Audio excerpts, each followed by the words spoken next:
Welcome to NetSec Now, hacking for fun and profit. My name is Afterburn, and the idea behind these videos are basically a training series on network security. You could check out the website for more information at learnnetsec.blogspot.com. We also have a Facebook page, obviously this YouTube channel. I'll post a Facebook page in the description as well. Just remember to, if you like these videos, just subscribe and like the videos, and check out our Facebook and all that good stuff. So let's get going on the next. So unfortunately these days, because people like to be idiots, I have to put up a disclaimer. So any information disclosed in this series is provided for the sole purpose of learning network security. We take no responsibility for any misuse of any information we provide. We only suggest you audit systems that you have permission on or otherwise doing it in your lab. So in short, please don't be an idiot. So who is Afterburn? Who am I? Well, I've spent 10 years in the industry as a network security professional and a penetration tester. I really started out back in, I believe, 1993, 1994, messing around with telephone systems. They intrigued me. Started with the home phone until my mom and dad got real mad about me running up the phone bill and them getting random phone calls from the phone company saying, hey, why is he dialing all these codes into the phone? So then I started going to payphones and doing this.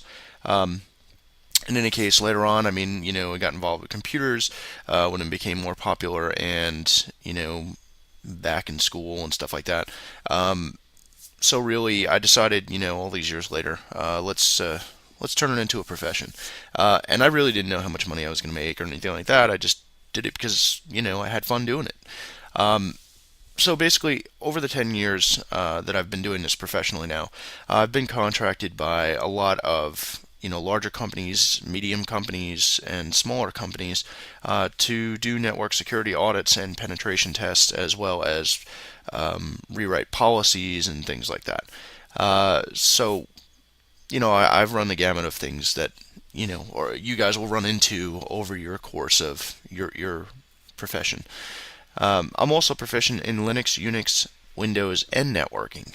The reason why I mention Linux and Unix is because this training series is basically we're going to be utilizing a Linux operating system to do most of our penetration tests, and that's really good because Linux is kind of open. It's very open. Whereas Windows, you can only do certain things. I mean, Windows, you can't really inject packets or change or modify packet headers, things like that. Whereas in Linux and Unix, you could do whatever the heck you want, really. It's important to know Windows and networking as well, only because 9 out of 10 times in the field, what you'll see is Windows-based network with Windows servers. And so also to know networking is very important as well. To know networking, you have to know topologies, protocols, routing, stuff like that. And we'll get into that. We'll get into all this stuff, guys, over the course of these training videos. I'm not going to leave you just hanging in the breeze trying to figure out things on your own. I'm going to walk you through every step of the process, learning different things, and then after that, you make a decision on how much more you want to learn or how much more in depth you want to learn about some of the technologies that exist. Okay, so anyway, moving forward, I know I ramble sometimes, and I assure you that you will get the core fundamentals of network security, even though I tend to go off on tangents from time to time and ramble. I am called a protocol junkie by friends and family, specifically my wife waking me up in the middle of the night, asking me to stop talking about protocol analysis and ports and things like that. So, funny as it may be and weird, that's how obsessed I am with protocols. I'm also well known in some circles, circles that I won't mention for one reason or another. But over my course of time in network security, I've made friends and associates with people that were more commonly or widely known or more famous ex-hackers, if you will. So I've gained a fair bit of knowledge from them. I've gained a fair bit of knowledge from doing my own research, learning, schooling, all of that good stuff. So, yep, that's pretty much it about me. And I really hate talking about myself, so I won't ever put you through that again. Moving forward, I want to give you some basic information. Okay, so introduction to network security profession. Basically, clients contact us to audit their network. Now, there's a few different audits that you would do. You would do an external one, which is what's considered a blindside attack, and you just gather their IP address and you just start, auditing them, scanning them, information gathering, all that. And we'll get into all that stuff too, and the right process to do it.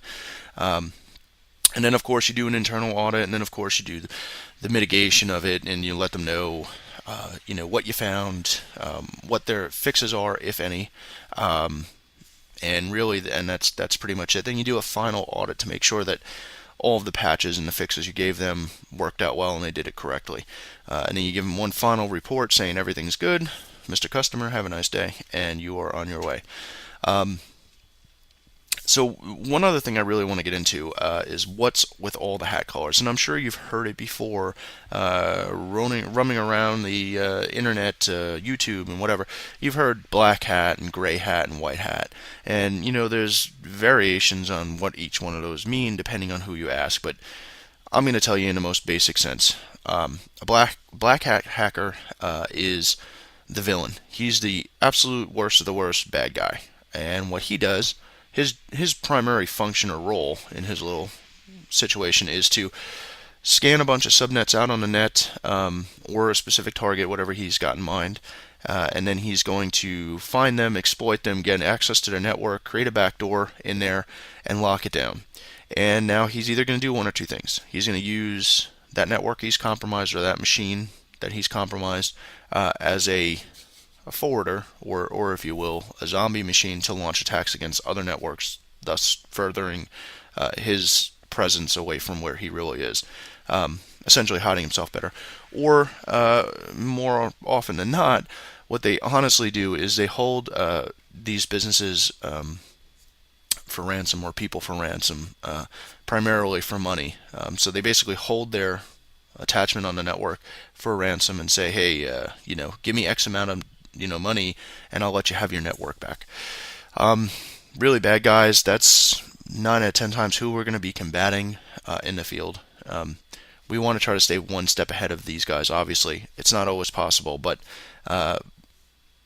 we have to try. So moving on, gray hat hackers. Now, what they are really is a combination of both a black hat hacker and a white hat hacker. They're somewhere there in the middle, and I'll explain why.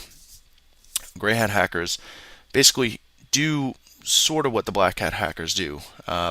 They may find something, and they may, decide, hey, well, I'm going to keep this for my own little personal tool bag here, or you know what, I'm going to let these people know that they got some sort of vulnerability, and maybe get them to pay me to fix it or something. And that's pretty much their role in this whole scenario. Now, a white hat hacker is kind of the complete opposite of a black hat hacker. A white hat hacker will, be out there scanning, trying to learn information. He may find something or come up with something much the same as the black hat and the gray hat did. But the difference is he'll actually find something, ensure that he found something. He'll write a complete white paper on it, and he'll document everything. This is what I did. This is what I found. Here's how to fix it. Have a nice day. And he will hand that over to the company network administrator, the software development company, or what have you, whatever he's found and whatever is exploited.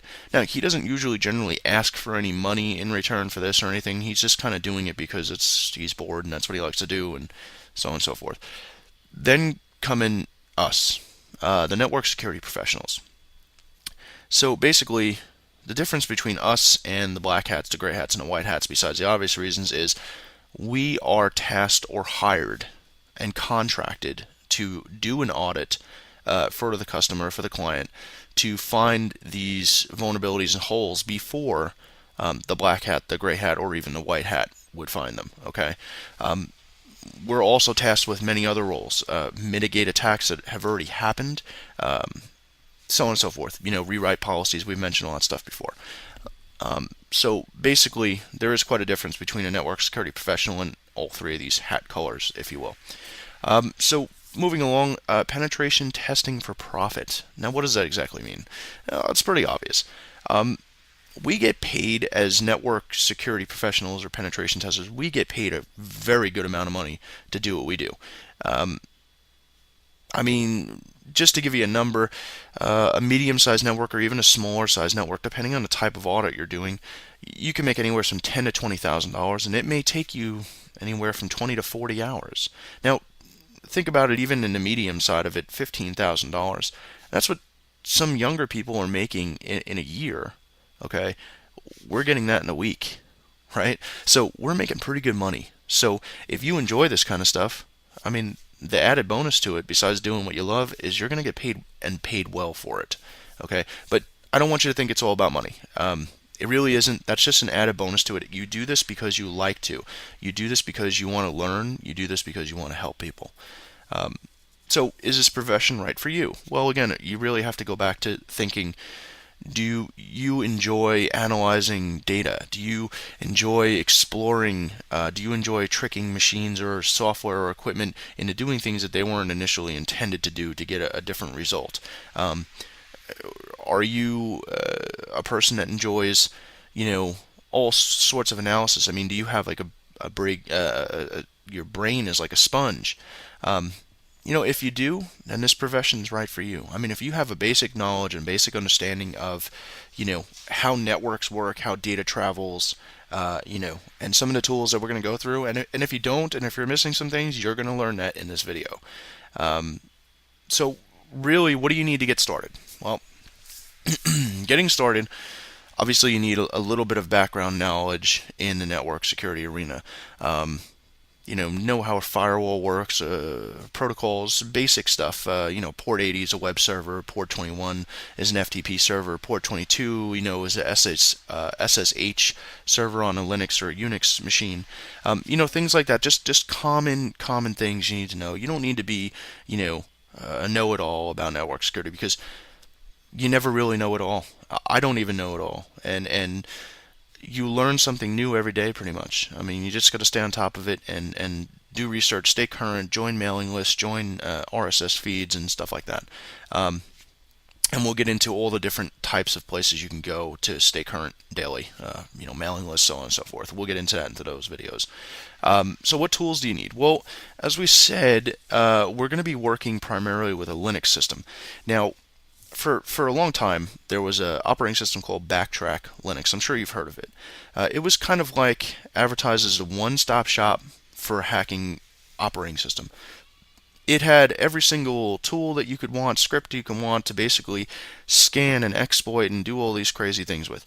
And that was considered, like I said, the one-stop shop for hackers or for network security professionals.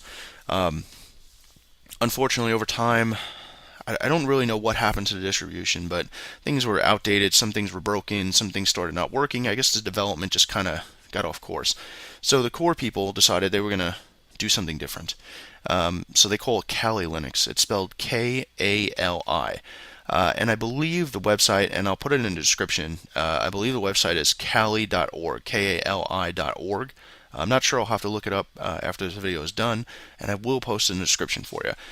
Basically, what you do is download the ISO, you burn it to a disk, or you fire it up into a virtual machine, and you can play with it. You can actually install it too, or you can just run it live off the CD or the virtual machine.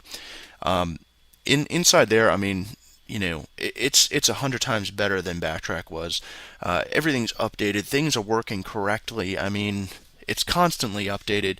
Update fixes for problems, for bug fixes, take like less than a week. In fact, in the social engineering toolkit, somebody noticed that when Kali Linux, that version shipped, it wasn't working. SE toolkit wasn't working at all.